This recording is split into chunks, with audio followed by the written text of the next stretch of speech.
glândula pineal, novos conceitos e avanço nas pesquisas. Boa tarde, quero agradecer a oportunidade de estar aqui com vocês, obrigado ao Dorival, toda a universidade aqui pela possibilidade de estar falando. E eu vou expor para vocês alguns dados de minhas pesquisas. Uma parte dessas pesquisas eu fiz no Instituto de Ciências Biomédicas da USP e na Escola Politécnica da Universidade de São Paulo. A outra parte eu fiz no meu consultório e em conjunto com a Faculdade de Medicina da Universidade de São Paulo. Eu tive interesse de estudar a glândula pineal porque René Descartes, há 400 anos atrás, cerca de 400 anos atrás, disse que é o ponto onde a alma se liga ao corpo, assim como diziam os hindus. E eu achei curiosa a observação e pensei, que será que tem nessa glândula pineal que poderia justificar essa questão, não é? Essa é a história oficial, viu, Dorival? Mas eu vou contar a história verdadeira. Eu vou seguir o conselho da Lucy e vou falar.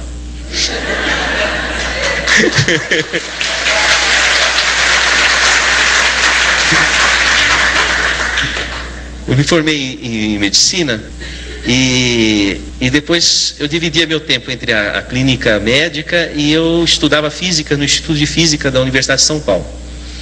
Por 4 anos fiquei no departamento de Física Matemática, trabalhando teorias de campo de DNA. E nesse meio tempo eu ministrei algumas aulas na Faculdade de Medicina. Uma delas foi no Instituto do Coração, sobre genética em cardiologia, porque eu estudava DNA e, portanto, tinha uma boa formação nessa área de genética. E eu me recordo uma vez que, dando uma aula sobre genética do coração, eu disse, esses genes não vão funcionar se não tiver um espírito que induza o funcionamento deles. E naquela época estava hospitalizado no próprio Instituto do Coração, do HC, da Faculdade de Medicina, o professor Zerbini. Já ouviram falar do professor Zerbini? E ele mandou me chamar.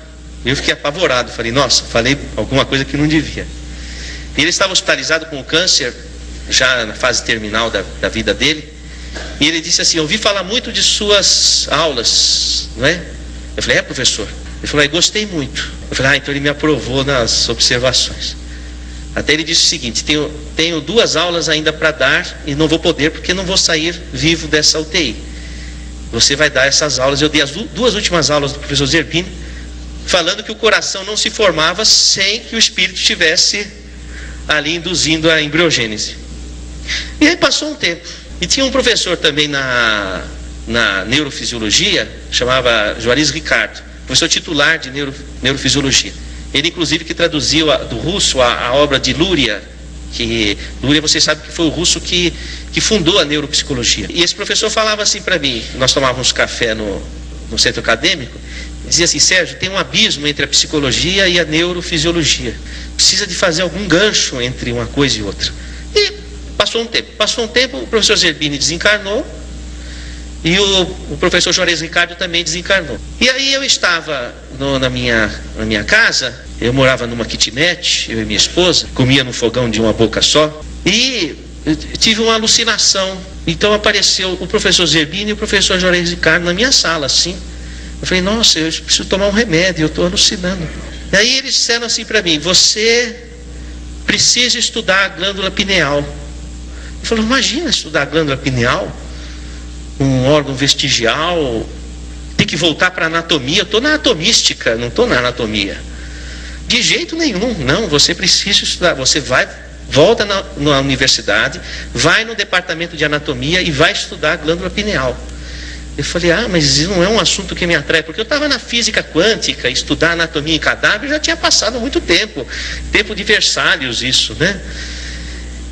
Aí passou um tempo, alguns meses, uma professora da anatomia, eu a encontrei numa palestra espírita, e me surpreendi, falei, olha professora, a senhora aqui, professora titular de neuroanatomia veterinária, a professora Ivênia Santos Prada. Aí ela estava com uma outra professora titular de anatomia também da Universidade Federal, E as duas estavam e vieram ter comigo. Falaram: Sérgio, você precisa pesquisar glândula pineal, nós estamos precisando de uma pessoa no departamento para pesquisar. Eu falei: não é possível. A minha alucinação se vivificou aqui nesse... Não é? Eu falei: vai ver, eu tenho mesmo que ir pesquisar a glândula pineal. E aí eu fui na anatomia lá da medicina e falei: olha, eu quero pesquisar a glândula pineal. Falaram: olha, você precisa fazer pós-graduação, mestrado, doutorado, para pesquisar, mas nós não temos linha de pesquisa em pineal, nós só temos, e desfilou uma série de infinitas pesquisas, mas sobre pineal não tinha. Eu falei: não, mas para mim eu só vou fazer a pós-graduação se puder estudar pineal, porque eu vim aqui para estudar pineal, sem contar a história toda, porque eu achava que eu estava maluco, iam perceber que era verdade isso.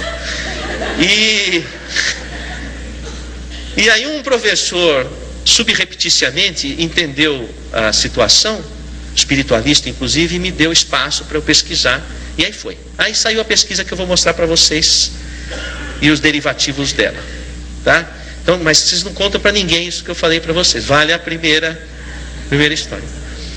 Então, antes disso, eu vou passar alguns conceitos que são importantes, porque essa aula eu dei no Hospital das Clínicas, então eu tive que adaptar para o pensamento do pessoal lá da medicina. Vamos ao primeiro quadro.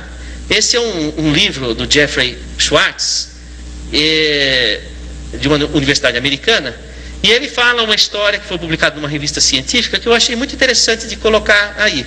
Eu vou contar para vocês. É uma paródia, porque normalmente se faz chacota do espiritualista, mas hoje em dia, dentro da própria alçada da ciência, já existe chacota dos materialistas. Então a história é a seguinte, é uma fábula, né, vamos dizer assim. Havia um planeta que havia recebido um sinal aqui da Terra, e o